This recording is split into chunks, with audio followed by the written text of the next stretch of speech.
Le Grande Bouffe. The Big Feast. Here we are today, Cole Smithey with Mike Lacy, and this week we are talking about Charlie Chaplin's great film, The Great Dictator. The Great Dictator. I'm really excited about this. Such an amazing movie, and there's so many stories to tell about it, but I think it's interesting that this was Chaplin's first sound film.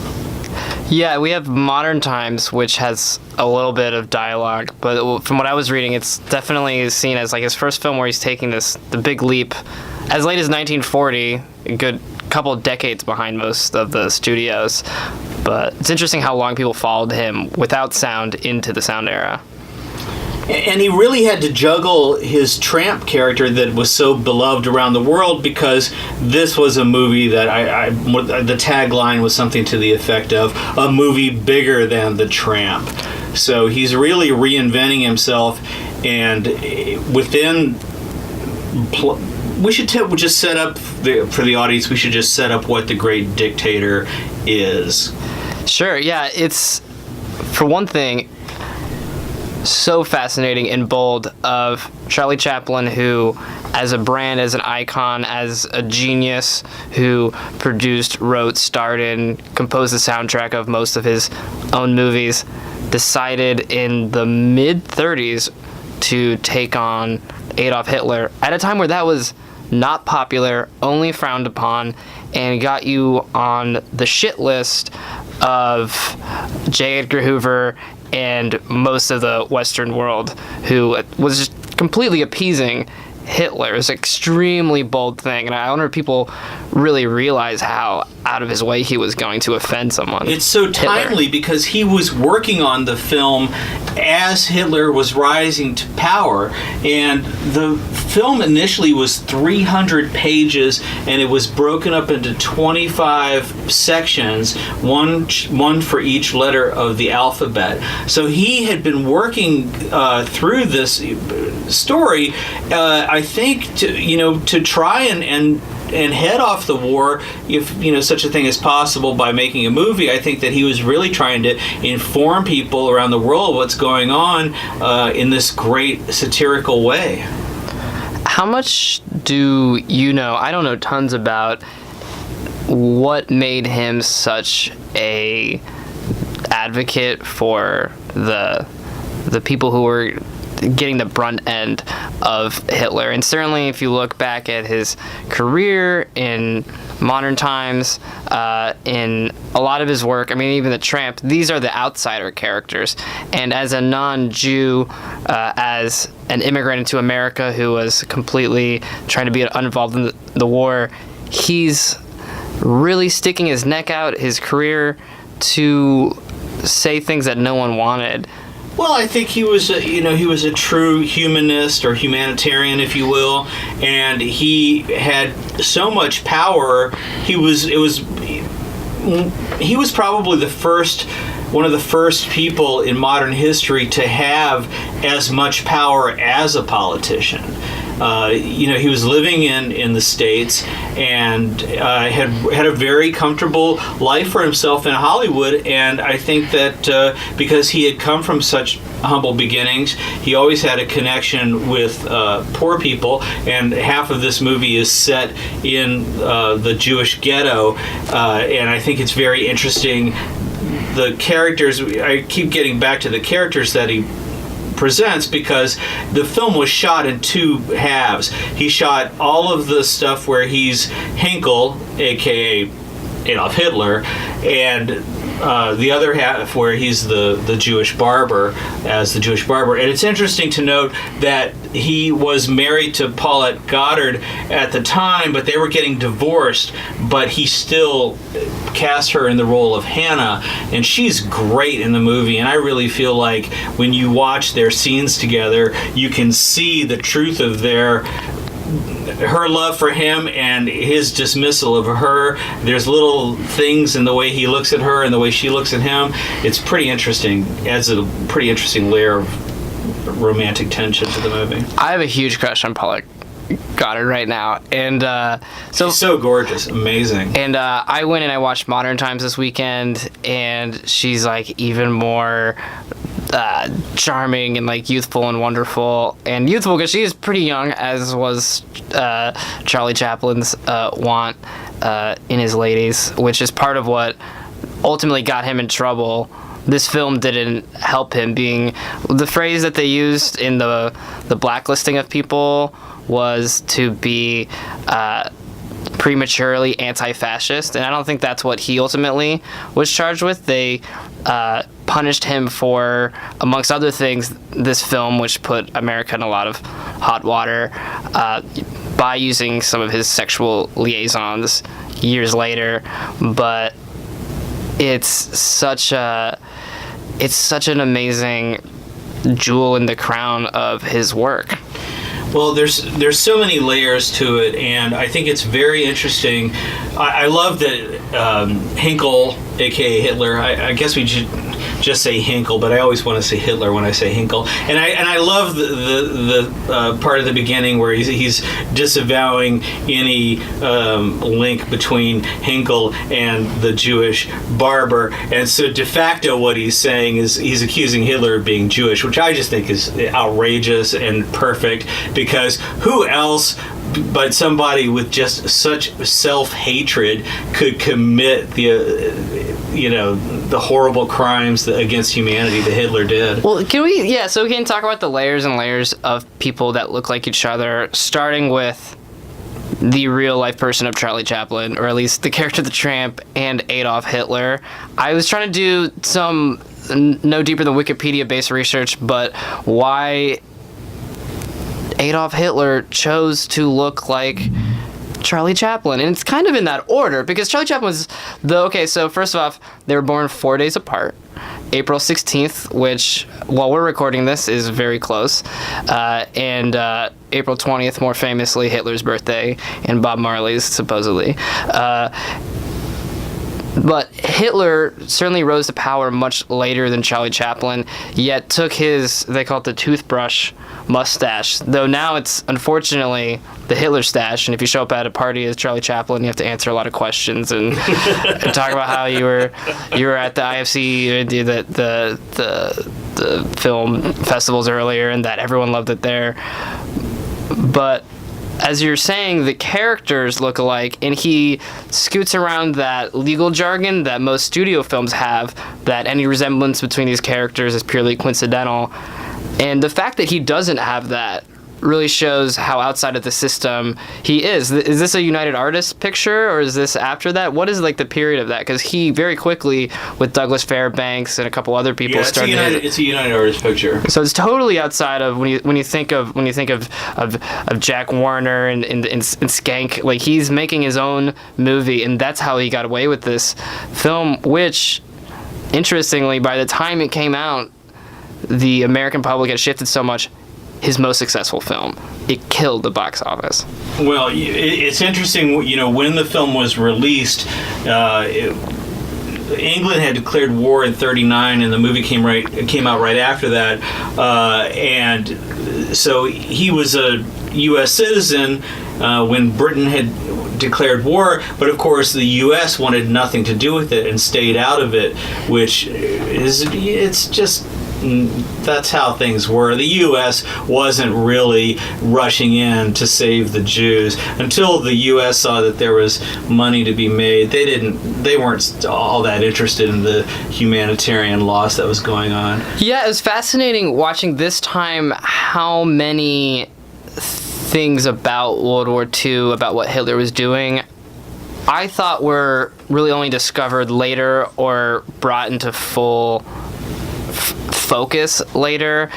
The genocide of the Jews, concentration camps, and even some of the peculiarities about Hitler. There's some things I'm trying to remember what made me think of it, but just his obsession with having the psychological superiority in the room and looking down on people. These were things that I had assumed we had discovered after the fact, because America, even when we turned against Hitler, my understanding is that there was still a pretty strong tolerance of someone attempting to take over the world, especially in the highest offices of government and in big business. And for someone to make the second most popular movie of the year, where you just lampoon all of these things, but not just satirically, but very condemningly, is fascinating. You realize how long it took America to view Hitler through the same lens that Chaplin was in the mid-30s when he started working on this. Yeah, and it's interesting how when the film starts out, he has that great speech where he's Hitler and everything is direct to camera, and he is completely embodying the fury and the way that Hitler plays to the crowd, and he's using this completely made up German gibberish. It's so funny. I mean, the level of satire, the sophistication that went into this level of satire is so far above typical comedy. He goes on and on and on in this German gibberish style with all the facial expressions and the hand gestures and everything, and it's mesmerizing that he can hold your attention. The speech goes on for a while, and you're just mesmerized by it, and that, to me, I mean, that is just the brilliance of Charlie Chaplin, because he is so in charge of every little molecule of timing and expression. It's really something to see. He also got what Hitler got, something about this tyrannical way of dominating a room, an entire world, almost a planet. These are the two most famous people in the world, and one of them does a spot-on impression of the other. It's really fascinating, and part of why I nominated this movie for this week was because of the rise of our own potential great dictator, Donald Trump, who I think deserves credit for being also extremely entertaining. Wouldn't give him Hitler level, wouldn't give him Charlie Chaplin level, but that guy, and I think other dictators, weirdly, we don't give them enough credit to understand their danger, have this power of charisma, which, when imbued into the soul and body of one person, can turn you into Charlie Chaplin. Okay, but let's not get there. Trump's not our dictator yet. He's still our dictator wannabe. We'll see what happens. I'll give him credit for inspiring this week's podcast, but when he inspires the Great Dictator, I'll give him more credit.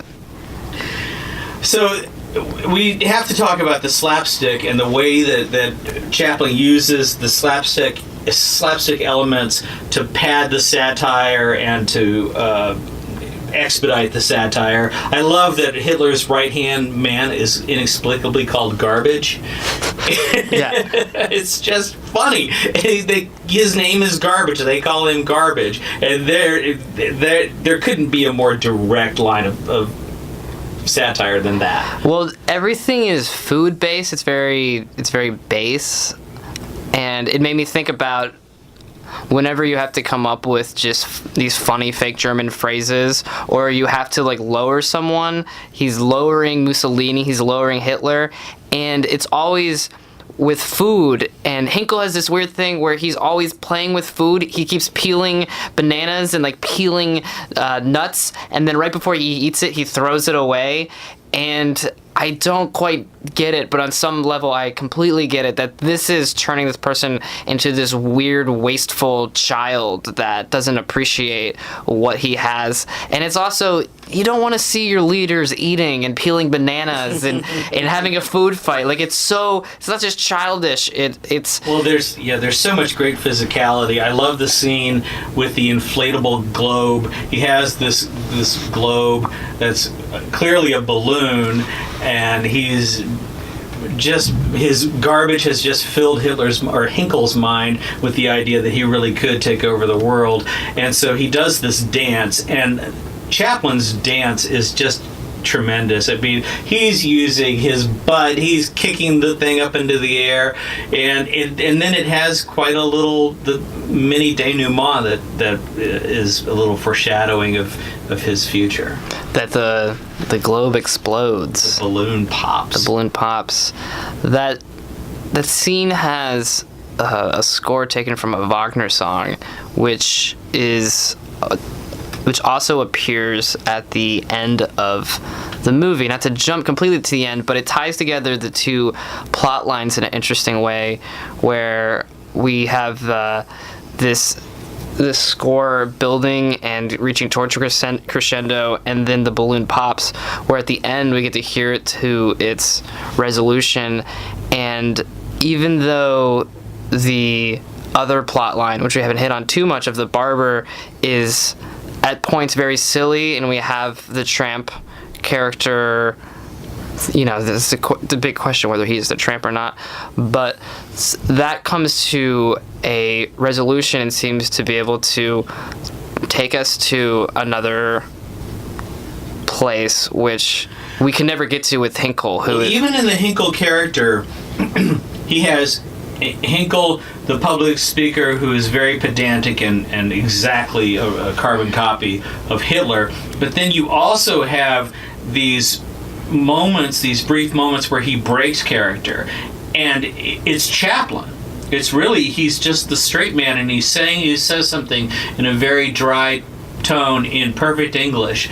And so it's interesting. An interesting layer that I found was that all of the SS men, in this case the XX or cross Nazis, all are English. And so they all speak perfect English. They're not making any pretense at doing German accents. It adds an interesting component to the movie, because you start to understand how politicians and dictators and soldiers, they're all interchangeable. They can be represented by whatever race or creed of people and still be executing whatever the mindset that they follow. Yeah, what did you make of that, Cole, that he speaks in this almost like high German? It's this fake German filled with, you know, lots of like sauerkrauts and yeah, lots of sauerkraut and cheese and crackers. And that's when he's giving speeches, but then he'll turn to his men and speak in English, which threw me. I've forgotten that this time I watched it. Speak in English, and even a British English. And then, does he speak in a third style? Is that you're saying, that he kind of breaks and will just do Chaplin quips? What is that? If the goal is to tear down this icon, which is Adolf Hitler, what do all those breaks in personality really demonstrate? I think that just gives him more angles to attack from. I think that that's different little ways for him to parse out the information that he wants to parse out, because it is, after all, a comedy, and it is very funny. And, you know, when they're in the ghetto and Hannah's in the building, reaching out the window with the skillet to hit the Nazi soldiers on the head, it's hilarious. All of that. There's so much physical comedy like that, and so it is a funny movie. It's not that we're just discussing it as this polemic. It really is a very funny comedy. It's really hilarious, and I'm wondering how it avoids being, in retrospect, in poor taste. I had read somewhere that Chaplin had said if he knew more about the persecution of the Jews and what the concentration camps were really like, he would not have been able to make the movie. And then the movie that I think knew those things then attempted is that infamous Jerry Lewis movie that we'll never see until he dies, and we pry it from Jerry Orbach's hands, the one where he plays a clown that leads kids into the concentration camps. And somehow this movie, maybe through accidental ignorance of I don't know how it pulls it off, but it seems to get the weight of the situation down so much, but it doesn't bother me that people are being hit in the head by skillets and jumping into trunks very comically, like in any other silent movie. Yeah, it's an amazing masterpiece. I don't know what else to say about it. He must have put so much effort into it, and clearly he was in touch with the times in Europe and was able to devise a plan for attacking what was going on in these sideways comic manners. Can we talk about the relationship between the barber, who we haven't talked much about, and the Hinkle character. So the barber has a lucky ace up his sleeve in that in the beginning of the film he saves a pilot's life, and that happens to be a German officer who moves up through the ranks, and once in the movie where stormtroopers are attacking the barber, he comes in and sees what's happening, and they meet again, and so the officer tells all of his men to leave the barber alone, and that gives the barber a safety net that doesn't last for long, but it does set him apart and gives him more room to play than anyone else in any of the other Jews in the ghetto. Yeah, his friend Schultz is someone who'd fought rather gloriously in World War I, which the barber also fought in. So it gives a little interesting historical context where we might blur together the Germans in World War I and World War II, where the barber as a Jew fought in the First World War. And is the barber a Jew? Actually, let me ask, I'm actually not, the barber's a Jew, right? Absolutely. Yes, okay, he's a Jew, okay. So, I feel like dumb for asking that, but he had amnesia, so it's very possible that he'd forgotten who he was. Well, Chaplin plays an interesting little trick with the amnesia bit. Talk about that. Yeah, I want to talk about the plot in general. We'll go back to the amnesia in a second. I find it very interesting that only at the very end does anyone bring up that they look alike. It's not one of those movies where they swap back and forth Prince and the Pauper like the whole time. It only comes up about halfway through the third act. But to go back to the amnesia, one thing I noted is that it serves as a tool to look at what's going on in those times through our own eyes, to not normalize it. He's coming back having no idea that this guy, Hinkle, has taken over the country, essentially brainwashed everybody, and is moving in on the ethnic minorities and creeping across borders. And when he's told to write Jew on his own storefront and is pushed around, he says, fuck you, I'm not, what are you talking about? And it really allows us to step back and say, that is really crazy. And at the time, for any of the Jewish audiences, that must have been such a kick for them, because that's exactly what they want to. That's what they want to see. That's what they need to see. It's a great way for the movie to help its audience, its war-torn audience, let off steam. And I think that's. I don't know if that's symptomatic of Chaplin's intention with making the movie, but I think it certainly did serve that purpose and probably contributed considerably to its popularity. Do you think The Barber is The Tramp? You're the world's smartest film critic. I know there's a lot of debate about this. What are your thoughts on that hotly debated issue? Well, he says that it's a movie bigger than The Tramp. That was a tagline. So I think that the short answer to your question is no. I don't think that this is The Tramp anymore. And he's older.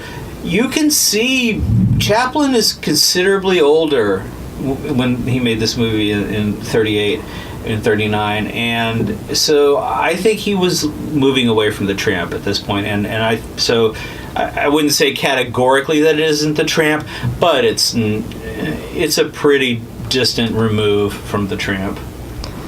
I listened recently to this interview with Sacha Baron Cohen of Borat and Ali G fame, and he brought up this distinction to me in the world of clownery, if that's the right word, which I feel is really applicable for this more than almost anything I can think of. Cohen was trained by a professional clown in the traditional methods, and I don't know enough about Chaplin's upbringing in the British version of vaudeville. I don't know. I know enough that he didn't go to school for it specifically, but would have been familiar with these methods. And there's a distinction between clowns and buffoons, and from what I've gathered, clowns are affable, comical characters that bring joy through their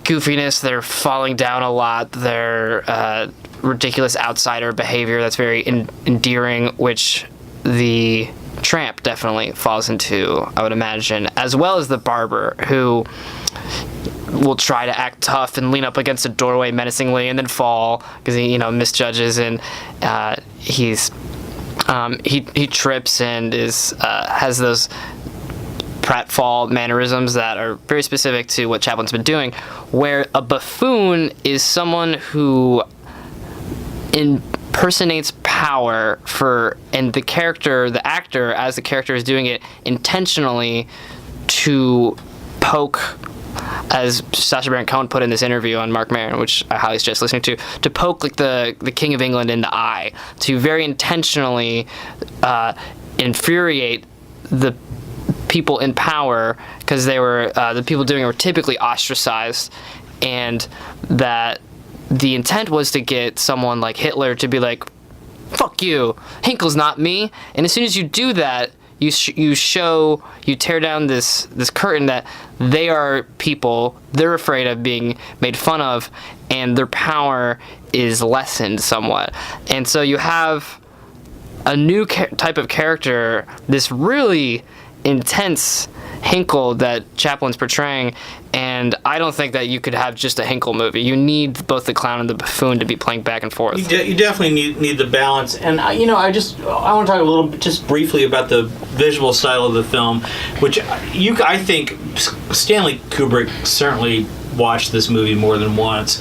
The scale of this movie, where they're in these offices with just enormous ceilings. This is in one where he juggles the balloon, is also where he goes up the curtain. He takes a ride up the curtain. And so there's also these ingenious technical aspects, mechanical aspects, where he grabs onto some cable that's hidden behind the curtain, and it mechanically just pulls him up to the ceiling. Or the cannon in the beginning, in the opening scene, there's this enormous cannon that they're firing, these gigantic missiles that they have to load into the thing, and Chaplin's character has to pull the string, this is World War I, to make the thing fire.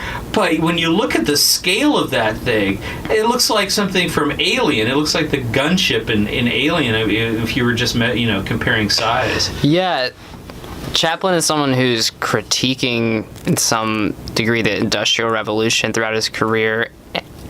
What was clear to me is that he at least finds it charming. There's something worth making fun of or engaging with about these giant apparatuses, and I think the cannon is a great example, because it's the most menacing giant thing in the world. It can shoot 70 miles. They're going to destroy Notre Dame with it, and the way you set it off is you pull a string. And then it can have a dud where the missile just falls out of the end of it, and then it spins on the ground and unpredictably kills whoever's around. I mean, it's the very beginning of the movie, this is like Shakespeare, like first couple lines, it's like you pull the string on something and the dud comes out and spins around, and like... Well, on that note, I think we should probably wrap up The Great Dictator, but if you've never seen this movie, you really should see it. I know that it's streaming on Hulu right now. It's a great place to see it. It's where we saw it. I think it's the movie of the moment to see, but also all Chaplin worth jumping into. It's bizarrely modern. It's still completely hilarious. There's nothing dated about it. And we didn't spoil anything about the speech at the end, but it really is. It really stands up. I wanted to post it on Facebook and then just attribute it to Bernie Sanders. All right. Well, thanks for listening. This is Cole Smithey and Mike Lacy with the Grande Bouffe, The Big Feast.